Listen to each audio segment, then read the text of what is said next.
Bonjour, vous êtes fatigué. Est-ce que ce ne serait pas éventuellement votre maison, votre habitat qui vous fatigue? Est-ce que vous avez déjà vérifié? Alors, si vous voulez, on va vérifier ensemble. Qu'est-ce qui peut fatiguer dans un habitat? Tout d'abord, il peut y avoir des rivières souterraines. Est-ce que vous savez s'il y a des rivières souterraines chez vous? Il peut y avoir des failles géologiques dans le terrain, mais que vous habitiez dans une tour ou dans une maison, c'est pareil, hein. Il peut y avoir des cheminées cosmotelluriques. Il peut y avoir des vortex. Il peut y avoir des flux magnétiques. Alors les flux magnétiques, tout métal chauffé émet un rayonnement magnétique. Ça, c'est la loi de Planck. Donc comme il y a 2 métaux en fusion dans le magma, c'est-à-dire le fer et le nickel, il y a 2 réseaux magnétiques qui traversent partout, les réseaux du fer et du nickel, qui ont été appelés autrement par les scientifiques qui les ont retrouvés, c'est-à-dire Hartmann et Curie. Donc ces réseaux magnétiques qui font le tour de la Terre, il y a une phase positive, une phase négative. Mais dans votre habitat, vous savez pas où ils sont? Est-ce qu'ils sont en phase négative au niveau de votre lit? Vous savez pas. Ensuite, il y a des veines telluriques. Donc ça, c'est comme les réseaux de d'acupuncture sur, une personne. Eh bien, sur la Terre, c'est pareil. Il y a des réseaux, des veines telluriques qui peuvent être positives, qui peuvent être négatives. Il y a qu'en cherchant qu'on le saura.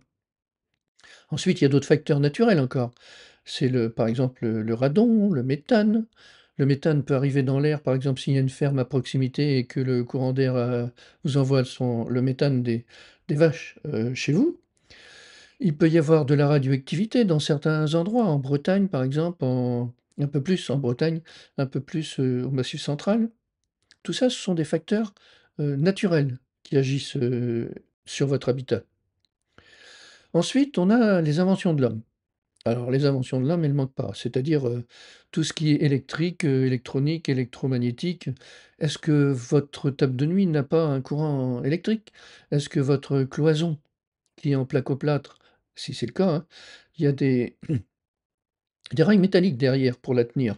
Mais s'il y a un fil électrique qui touche à un rail métallique, il peut très bien, donner au rail, un champ électrique et votre cloison va rayonner de 30 centimètres à la tête du lit. Est-ce que vous savez s'il n'y a pas un champ électrique à la tête du lit? Est-ce qu'il n'y a pas un appareil, sur votre table de nuit qui vous émet un champ électrique? Est-ce que vous n'avez pas un compteur Linky qui est à proximité? Ou tous les appareils électroménagers, de la cuisine, que ce soit la table à induction, que ce soit l'hotte aspirante, est-ce qu'ils ne dégagent pas un champ électromagnétique quand vous approchez? Le four à micro-ondes, il vaut mieux pas être, devant quand il fonctionne. Est-ce que votre prise de terre, eh bien, fonctionne bien? Et il y a d'autres choses aussi qu'on pense pas forcément au niveau des choses, artificielles. Les matelas ressorts, par exemple, les matelas ressorts sont des matelas avec des ressorts métalliques.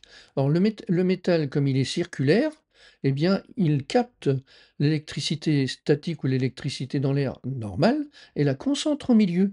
Ce qui fait que tous ceux qui ont des problèmes de dos, qui sont sensibles au niveau du dos, eh bien, si ils couchent sur un matelas à ressort, eh bien, ils ont des pics de champs électromagnétiques dans le dos en permanence. Et évidemment, ça perturbe le sommeil. Il suffit donc dans ce cas-là de changer de matelas, de prendre un matelas en pur latex, c'est-à-dire en latex pur EVA, parce qu'on peut appeler latex des faux, des fausses matières.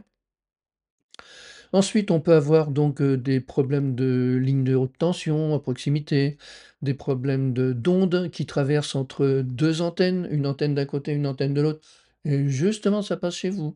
Les lits électriques aussi, alors évidemment, un lit électrique, il y a un moteur qui est dessous et quand il est en fonction, piou, il se produit un champ électrique et vous, vous dormez sur un champ électrique. Alors, il y a d'autres appareils aussi qui soi-disant sont faits pour protéger, des sommiers qui sont reliés à la terre avec des sommiers en cuivre. Bah, c'est pareil, c'est très perturbant. Tout ça, c'est les inventions de l'homme. Bon, il y en a d'autres encore, hein, vous verrez sur le livre si vous voulez là. Mais tout ça, ça peut vous perturber si vous n'avez pas vérifié. Des petits trucs tels que, par exemple, une porte de garage. Si le garage n'est pas isolé, ou du moins si le garage est isolé et donc que tous les gaz du garage, quand vous ouvrez la porte de la cuisine, ou la porte entre chez vous et le garage. Quand vous ouvrez la porte, tous les gaz rentrent dans la maison, si le garage est isolé. Il y a plein de petits phénomènes comme ça qui sont simples et naturels, auxquels il faut penser et qui peuvent être cause de la fatigue chez vous. Ensuite, on a les phénomènes métaphysiques. Alors, les géobiologues en général s'occupent de ce que je vous ai dit avant, mais en chirothérapie, en harmonisation énergétique, nous allons plus loin. Vous allez voir pourquoi. D'abord, il peut y avoir des phénomènes métaphysiques, donc des âmes en peine. Et oui, parce que les défunts, on leur dit tout le temps, toute leur vie, qu'il n'y a rien après la mort, donc beaucoup ont peur et beaucoup restent. Il y en a plein dans les hôpitaux, il y en a plein dans les églises, et ils se baladent encore comme, comme ils étaient, dans leur vivant, parce qu'ils se sentent encore présents et donc ils conçoivent pas, de partir. Donc des âmes en peine, effectivement, il y en a beaucoup. Et il y en a partout et vous pouvez, si vous êtes un peu lumineux, vous pouvez les récupérer en traversant un magasin et ils vous suivent jusqu'à la maison parce que pour eux, ils ne voient que les énergies. Donc si vous êtes relativement lumineux, ils vont vous prendre pour une sainte présence ou quelqu'un de spécialement illuminé. Donc vous pouvez très bien récupérer partout et donc vous pouvez en avoir dans la maison, dans la chambre, et cetera et qui vous fatiguent parce que leur présence est fatigante. On a aussi des parasites, des nids de parasites, énergétiques. Alors, beaucoup de maladies sont dues à des parasites énergétiques qui se nourrissent de leur énergie, l'énergie des hommes tout simplement. Mais il y a des nids de parasites et il peut très bien y en avoir chez vous. Il peut y en avoir depuis très longtemps aussi. Après, on a les objets. Les objets qui peuvent être positifs ou négatifs. Si vous avez par exemple des livres sur, la magie noire ou des trucs comme ça par curiosité, mais ces livres-là vont vous émettre chez vous une énergie négative qui va vous fatiguer. Si vous prenez une photo, par exemple, d'un tombeau égyptien, les tombeaux égyptiens, les mages de cette époque faisaient tout un tas de rituels pour éviter que les tombeaux soient pillés. Donc, ils faisaient de la magie sur ces lieux. Donc si vous prenez la photo d'un tombeau égyptien, vous mettez chez vous la photo d'un haut lieu négatif et rien que ça peut vous perturber, énergétiquement. Donc tous les objets que vous pouvez avoir, que vous pouvez avoir, achetés sur, un vide-grenier ou que vous pouvez avoir, comme les livres par exemple achetés innocemment, peuvent vous perturber aussi et être source de fatigue. Les tableaux, les livres, les mémoires de après donc, on a les mémoires de vie dans ce local où vous êtes. Si vous êtes chez vous, dans une maison neuve, normalement, il y a pas de mémoire. Sauf si vous avez vécu ou si vous avez été dépressif pendant un moment, bah là, c'est pareil. Les mémoires vont rester. C'est-à-dire si vous êtes dépressif à un moment, supposons par exemple, et puis vous allez vous faire soigner, mais vous revenez dans la maison, la mémoire y est toujours, et bien vous retournez dans la même énergie, que vous étiez avant. Donc les mémoires, que ce soit des objets, que ce soit des murs, que ce soit du lieu, que ce soit du lit, que ce soit c'est pareil le lit. Si vous avez passé une mauvaise nuit ou plusieurs mauvaises nuits, si la mémoire n'est pas enlevée, bien vous ressentez dans ce même lit, le même état que vous avez qui était négatif avant. Donc ça aussi, ça se nettoie. Alors après, on a ce qu'on appelle les mémoires du corps de la terre, parce que la terre aussi est un être vivant et donc elle a aussi des corps énergétiques et elle a aussi des mémoires. Donc si le lieu où vous êtes, par exemple, était un lieu de guerre il y a 500 ans, eh bien, dans l'air, il y a aussi cette mémoire de guerre, de peur, de violence, d'inquiétude et vous, vous arrivez là dans une maison neuve et vous ressentez un mal-être. Eh bien, vous pouvez très bien ressentir ce qui s'est produit dans ce même endroit, il y a des années, voire des centaines d'années avant. S'il y a eu des rituels de souffrance, il y a eu des mais quelquefois, c'est des souffrances, logiques. Un endroit, une ferme, par exemple, où on a fait toujours la cuisine de cochon au même endroit, eh bien, c'est un endroit qui est négatif parce qu'il y a du sang, il y a de la souffrance, des animaux et cet endroit-là reste négatif. Donc il peut attirer des cheminées de basse fréquence qui vont entretenir. Il peut donc, maintenir cette énergie négative de souffrance et vous vivez dedans et vous êtes fatigué sans le savoir. De même, et ça sera pour finir, je ne veux pas trop tenir longtemps. La terre aussi peut avoir des souffrances et donc des fissures, des plaies.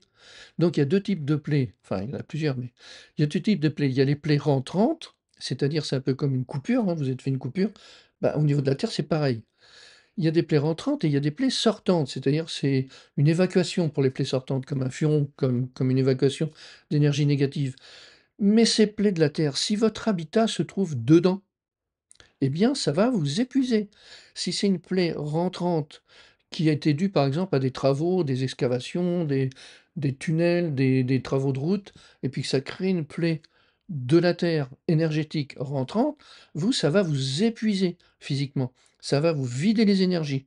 Inversement, si c'est une plaie sortante, ça va pas vous vous améliorer l'état, mais là, ça va vous pomper l'énergie psychique. C'est-à-dire, vous allez être, un peu fou, quoi, grosso modo.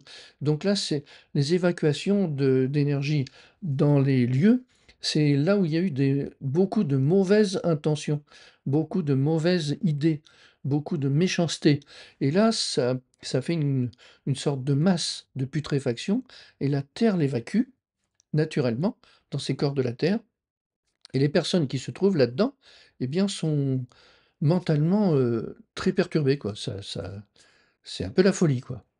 Donc tous ces phénomènes peuvent agir chez vous, si ça n'a pas été, harmonisé, c'est ce que l'on fait. Vous pouvez apprendre plus de détails avec ce livre et vous pouvez, nous solliciter pour une harmonisation. Parce qu'effectivement, la fatigue que vous avez est peut-être due à votre habitat et un habitat qui n'est pas sain, ceux qui habitent dedans ne peuvent pas être sains et ça ne fait pas partie des des formations des médecins. Si vous avez mal à la tête et que vous allez voir votre médecin, il ne va pas vous demander si vous avez la tête le long d'un mur qui émet un champ électromagnétique ou si c'est votre, cuisine ou s'il y a une cheminée ou s'il y a des âmes en peine et cetera. Ça, c'est pas la médecine qui va vous le proposer, donc c'est vraiment que de l'énergétique et c'est une spécialité. Voilà. Vous pouvez tout vérifier, regarder les livres ou nous solliciter. Merci, bonne journée.